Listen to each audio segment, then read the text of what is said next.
about ready to begin. You can find your seats and we'll get this thing going. I'm gonna go get this right. Put my phone right here. Maybe you got anybody to help you? Mike. You got on the sign. Yeah, and he could go to the car and try to put something together. Okay.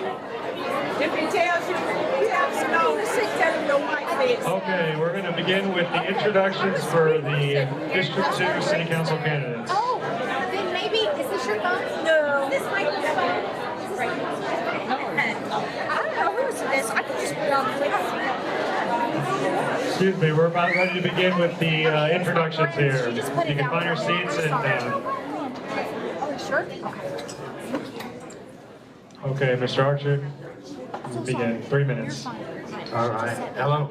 Good evening, everybody. Thank you, Firefighters Association. Thank you, bar here. It's wonderful. Great's great. Thank you. Thank you for Dan Silverleaf for having us. So a little bit about myself. My name is Robert Archer, the third, right? Got to represent that. I am currently the Denton High School Band Booster President. This will be my last term.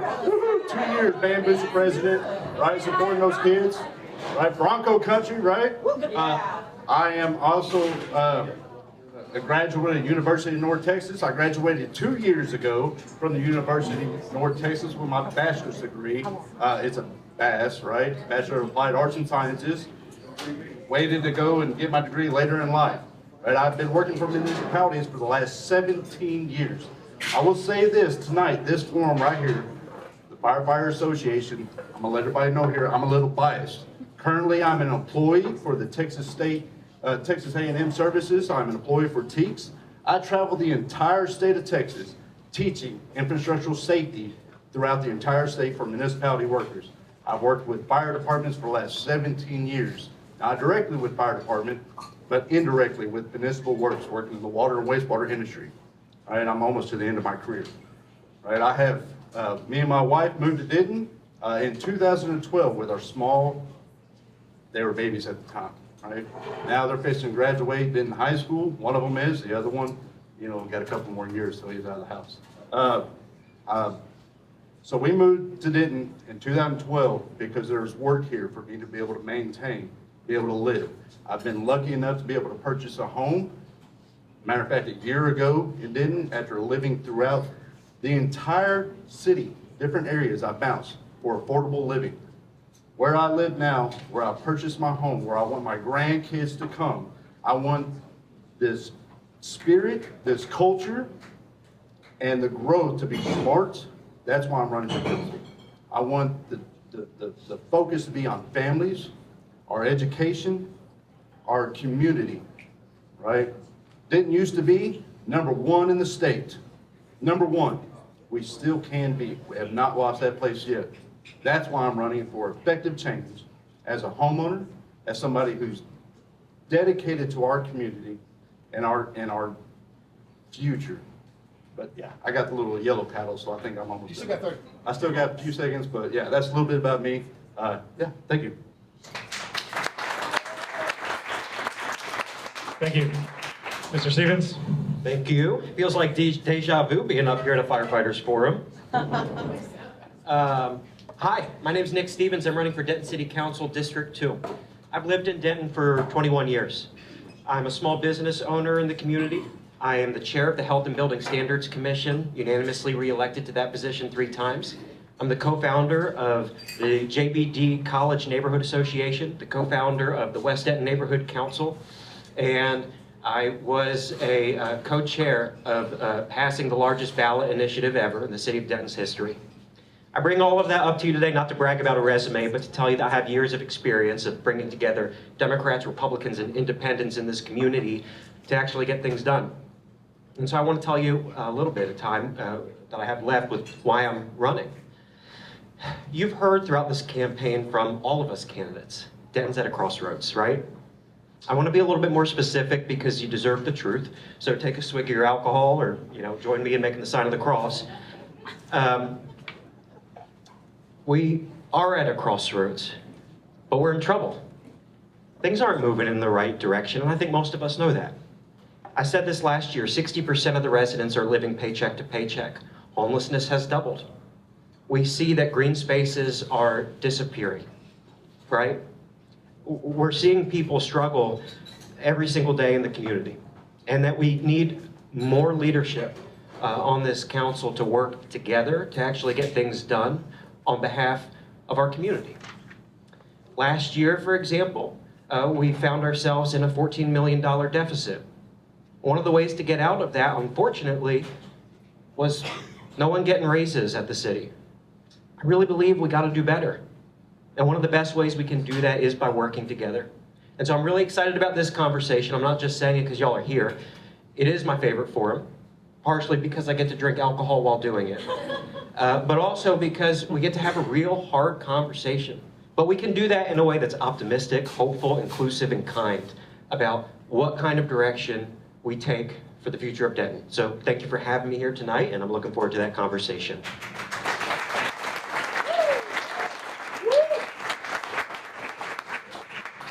Okay, we'll move right on to the questions. These will be 2 minutes, and we'll begin with you, Mr. Archer. Candidates often say public safety is the top priority. In a constrained budget, what would you be willing to delay, reduce, or vote against to fund firefighter staffing, pay, or equipment? All right, that's a great question. As far as the question goes, what would I be willing to delay, postpone, or put off, right? Let's look at this as a homeowner's perspective, as a property owner, as a business owner. Our fire department, because that's what this forum is our fire department, dictates our ISO rating, which is our money. As a homeowner, that dictates my homeowner's insurance. City of Denton's done a wonderful job of being #1 rated, class 1 rated throughout the nation, right? That's competitive. Helps all of us as business owners, homeowners, to keep low rates down on our insurance. So knee-jerking and cutting public education, knee-jerking and cutting community outreaches is not a way to go whenever we are focused on community. Look, for instance, this year alone, one of the cuts that our fire department, tough choices they had to make, was our public education. There's a possibility that our clowns of fire cannot do the outreach this year. Big, what is that, $50,000, $60,000? What other services can be cut? If we were gonna look at cuts, we have plenty of sources and smart resources within this city, where we don't have to go out to an outside firm or an outside consultant to give us an answer when we have the data and we have the intellects right here with our staff that we trust. Thank you. Mr. Stevens? I could give you a lot of answers to that. But overall, the answer, and I'll be specific after this, is I think we have to be a little bit more thoughtful in what we're spending money on. You know, a few months ago, y'all might have read an article in the Denton Record-Chronicle about 200 vacancies at the city of Denton. Did you know that they budgeted for those anyways? I think we have to really talk about that, because let's use that as an example, right? What is that, $200 million? I found 168,000 right there where we can get you a second EMS lieutenant. And so that's one area where we can really just look at the budget. I'll give you another one. A few years ago in neighborhood 2 and 6, they did microsurfacing. If you don't know what that is, I don't blame you. I know that because I work in construction. It's a 1/4 of an inch of asphalt that you put on roads that are deteriorating a little bit. They do that to prolong the length of time. It was a very expensive contract to do that. We should have never done it for 2 reasons. Why? Number one, because you can't microsurface a road when it's past its period of time. When you do that, it further harms the roads. It deteriorates them quicker. Number 2, they were about to dig up those roads a year later and replace them with brand new roads. That's $700,000. And I don't think anyone's intentionally doing that, right? I think it's about understanding that the left hand needs to know what the right hand's doing. And so, again, I know I have to wrap it up, but I just wanted to at least give you 2 examples of things that could be reformed to take a look at of where we could find more money to get you things like the EMS lieutenant. Thank you. Thank you. I apologize, gentlemen. I forgot to remind you, so the yellow paddle is 30 seconds left and the red will be your time is up. Mr. Stevens, we'll begin with you for the next question. Firefighters participate in a separate pension system. Unlike employees in TMRS, firefighter retirees do not receive a cost of living adjustment, which means inflation steadily reduces the value of their benefits over time. Knowing that, addressing this would require city participation and funding. Would you support working towards a solution that provides retirees protection against inflation? And what factors would determine your vote? Yeah, I think you all should get the same COLA adjustments that everyone at the city gets. I mean, I think that's a really fair ask. And so I would support that, right? I guess I would support that is to answer your question. Outside of that, it's about how do we pay for that, right? And we also have to be realistic, which is that, again, like last year, we were in a $14 million deficit. We got to get our budget under control because at the end of the day, everything comes back to the budget. If we don't have enough money, we can't do anything. And I would believe that the firefighters would be convicted about this too, which is that the strength of the city will help the strength of the fire department. One of the ways that I'd like to look into that, it's something I'm really big on, is economic development in the community. And I'm sure we'll talk about that more in this forum, but it's really about receiving more sales tax revenue by having places for people to shop, things to do, more interesting things in this community. It's about bringing more revenue into the community. I think that that is a better option than increasing taxes on folks. And so that's what I'd look at to fund those things and work with y'all.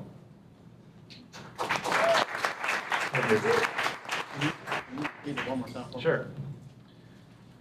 Firefighters participate in a separate pension system. Unlike employees in TMRS, firefighter retirees do not receive a cost of living adjustment, which means inflation steadily reduces the value of their benefits over time. Knowing that, addressing this would require city participation and funding. Would you support working towards a solution that provides retirees protection against inflation, and what factors would determine your vote? Okay, awesome. Well, I would combat that as, why are we not already with the question, right? What sense does it make for us as a community, as a city, to scout out the best and have the best on staff and not take care of them after they have dedicated their life protecting all of us, right? So I would look at other resources, not just the city putting out money that could potentially raise all our rates, right? Let's look at the county level. The county received $172 million this past year in SLFRT funds. But where's our cut of that pie? Our staff, our fire department is out there helping with mutual aids. A lot of that's non-reimbursed. The city's out that money. Our firefighters, those are numbers that come down that take away from our fire department that are out there responding, not only to our community members, but surrounding community members outside of our city. So, the question ultimately, would I support that? Yes, I would support taking care of our own, the folks that dedicate their lives, not only our staff, right, our firefighters, most of our firefighters, their families, their spouses, right? It is not, especially firefighters alone, it is not just the firefighter that's impacted, it's the families. How are we taking care of the family of that person that has dedicated themselves, the men and women of our fire department? We have to look at that as a whole. Why are we not? Thank you. Mr. Archer, we'll begin with you for this next question. The next council will play a key role in hiring a permanent city manager. What qualities would you insist that person demonstrate regarding labor relations, public safety investment, and keeping commitments made to employees? All right, first off, with selecting a city manager, I want to ask at least the audience here, that is up to you. I, as an elected official, if I were to get elected, right, by the votes of you all in this room, right, and in my district, will dictate who that next city manager is. My opinion on the next city manager is somebody who advocates for the staff. Without proper staff and staff report or relations, we won't be able to retain our staff, right? a city manager who's going to evaluate policies in place to evaluate and give direction back to the city council of what is working and what is not working within our city. What policies are in place that are too strenuous, that prohibit our staff from being able to be effective and continue to be the best that they are, to help support our community as a whole, to help our growth as a community, right? This kind of goes hand in hand. Our next city manager shouldn't be somebody that not only, we can't look at, oh, we need somebody that has a proven track record that's done it for years. I personally, as a homeowner, don't want somebody who's been a city manager of Arlington or Dallas or Fort Worth to come and run this unique city, to be the decision maker. We have partnerships right here at our front door to bring in the brightest, the most fresh, talented ideas. There's opportunities as us as a city to be able to use those resources. Somebody who's passionate about our staff and who is open-minded from the voice of the representative on council to be able to make an informed decision and debate back and forth to protect the staff, but also to protect the city of Denton itself. Thank you. Mr. Stevens? I mean, there's really two things, right? I want a manager and I want a collaborator. Those are the important things. Look at if you've ever seen it, look at the flow chart of who's in charge at the city. Who's up at the top? People. Who? The people. The people. Who's below that? Council. Council. And then who's right below that? I didn't mean this to be a pop quiz, but that's right. The city council is underneath of the city, the manager's underneath of the city council. And so, number one, we want someone who is going to listen to the council. I think that's important. Someone that's going to follow the will. Because we have to understand the distinction, right? A manager is not a legislator. They're there to impact or follow through on the work that the council is doing. Outside of that, again, I want a collaborator. Someone that is going to really work hard on the day-to-day, have a good workplace environment, really focus in on our budget, making sure that we're paying off our debt. One of the things that kind of goes unnoticed that I think is really important to me, and it sounds cheesy, but it's important, I want someone that loves Denton. I know this is just a city council race, but I've lived here 21 years because I really love living here. Like, I love this city. I think that we are weird. I think that we're really cool. I think that we're really smart and stubborn. I think that we're diverse in every sense of the word, and we duke things out, and we're creative. I think that there's such a unique factor that makes Denton Denton that no one else in the North Texas region, at least, can replicate. And I want someone that understands that. I want someone that understands that. And so that's what I'm looking for. Thank you. Mr. Stevens, we'll begin with you for the next question. Voters deserve clarity about trade-offs. If the city needed to increase revenue, whether through tax adjustments or fees, what are the top 3 areas you would prioritize investing those dollars into? Conversely, if the city chooses not to increase revenue and must reduce expenditures, what are 3 areas you would be willing to consider cutting, consolidating, or delaying? Thanks for the question. I think it can allow me to kind of piggyback off the first question y'all asked about the budget. Again, economic development is really, really important. We all want more jobs here. We all want people to get paid more. We all want people to thrive, not just survive, right? I heard that from someone recently, like, that's a good rhyme. And so those are the things that we want. I've toured around, for example, of an area where I think we dropped the ball. And it's a niche market, and so I hate to bore y'all. The Michelin Group came to Texas, right? The Michelin Group, they review restaurants. It's a huge economic development boon for all of these cities that we're investing in it. It's created, because of that prestigious prize, a bunch of new business in places like Dallas, Fort Worth, San Antonio. You know how much it costs to buy in for Michelin to come to your community? It's $75,000.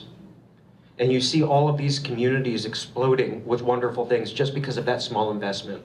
And so I think we need to have economic development that really focuses on our community so that we don't have to raise people's taxes, right? You asked the second part of the question is what are some of the things that we can cut? And I want to reframe it, which is maybe where are areas that we could do better? And I'll give one more construction example, because it's something I care about and I think everyone in the community cares about. We just passed a huge bond project in downtown Denton, right? Where all of my streets are getting ripped up and I'm smiling, really happy every morning. That shouldn't be a big $42 million project. It should have been cut into many smaller projects for two reasons. One, it's a lot cheaper. It's smaller overhead. Small businesses are able to do things more efficiently and save money, whereas they don't have the overhead or the big cars or the big buildings, all that kind of stuff for these big construction companies. Number two, as a plus side, it makes the projects go a lot faster and they're a lot more manageable. And so that is one of the things I look into. Thank you. Thank you. Mr. Archer? All right, thank you. So the question of, again, kind of goes back to the first one, right? I want to hear talking about economic development. Let's talk about some data here, right? Some data. The city of Denton itself, not only the fire department does a wonderful job. Again, number one of the number ones in the nation, right? That goes hand in hand with our water department, right? So city of Denton itself gets 8.8 billion gallons per year from the two resources of water. On average, the last study that was done in 2021, we use 7.1 billion gallons per year on average, right? So that still leaves us about 1.7 billion gallons of water.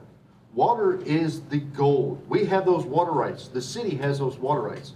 We can utilize those water rights with our neighboring city or neighboring universities where there's been successful business that have come and been started that have landed somewhere else and not in the city, where people have gone to universities at TWU and UNT here, have bright ideas, have gone out in the world and been successful and want to expand. We have leverage, but yet we build apartments. We build our capita. We have the workforce. We have the people. We have the strength in Denton.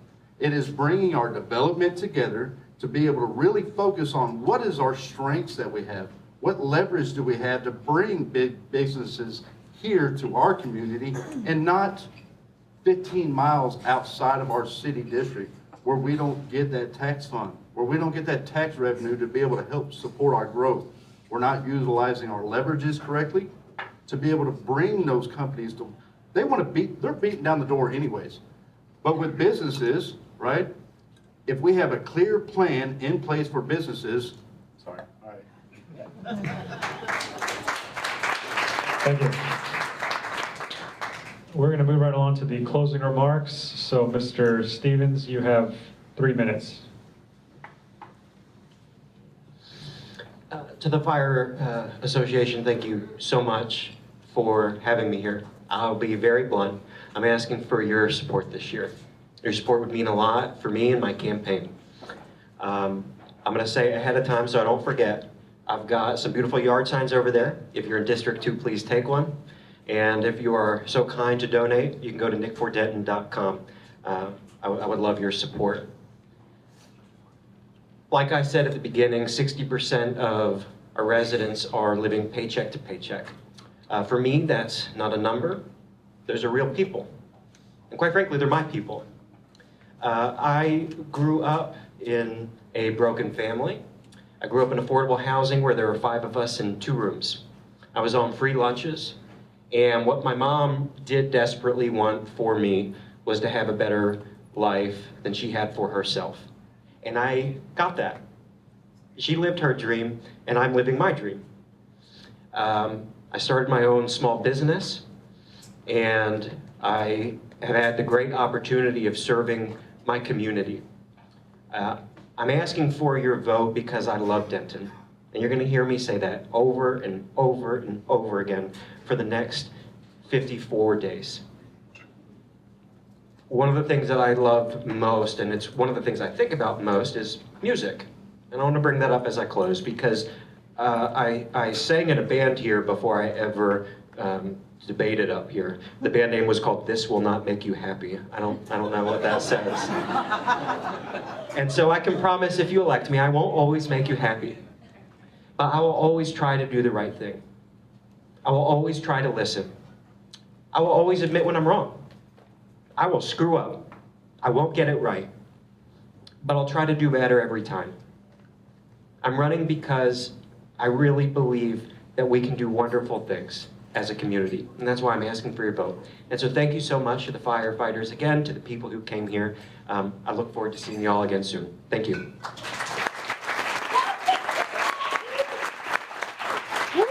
All right, thank you. So Nick, thank you. I wanna say with Nick, statement there, right, is a lot of our stuff that I've listened to his stuff. I align a lot with some of his stuff. I respect that. I have a different perspective. I have a family. I've been a husband, still currently, right? I got, she's coming home from work, right? So she's, she might get mad, but, father, right? I'm father of 4 boys, almost done. And I love this community so much that I've moved here because of work, and I've seen this community grow in the last few years. The more that I've got involved with community engagement with the Denton High School band, the more I've been involved directly with the community. The rubber stamping, the process of, normal operation, this is the way we've always done it, does not work as a homeowner. Somebody who's compassionate that, you know what, eventually, hopefully, one of my kids will bring grandkids around. Hopefully, right? Got to get the rest of them out of the house. But, I'm not asking for money. And the reason why I don't ask for money at all is because I want to live that life. He talks about 60%, right? Nick's talking about 60% of us live paycheck to paycheck. Me and my wife, me and my family are part of that 60% that live paycheck per check to check, right?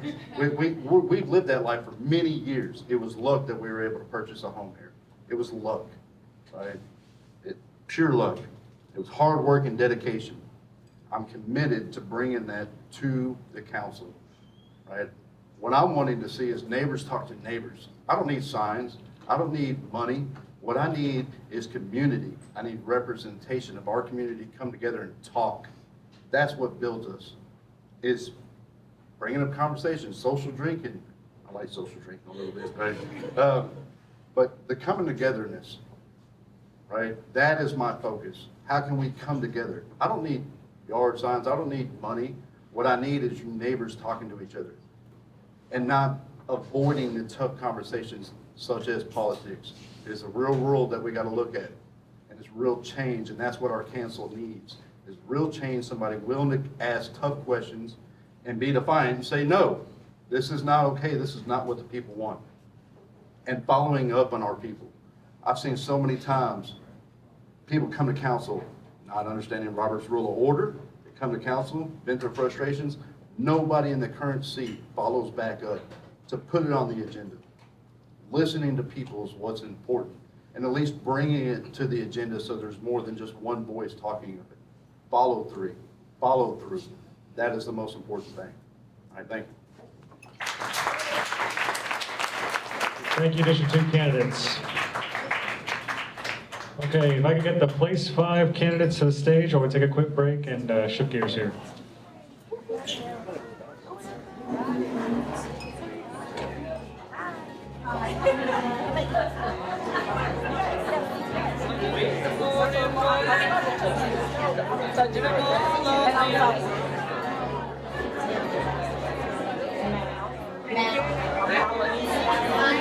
Now.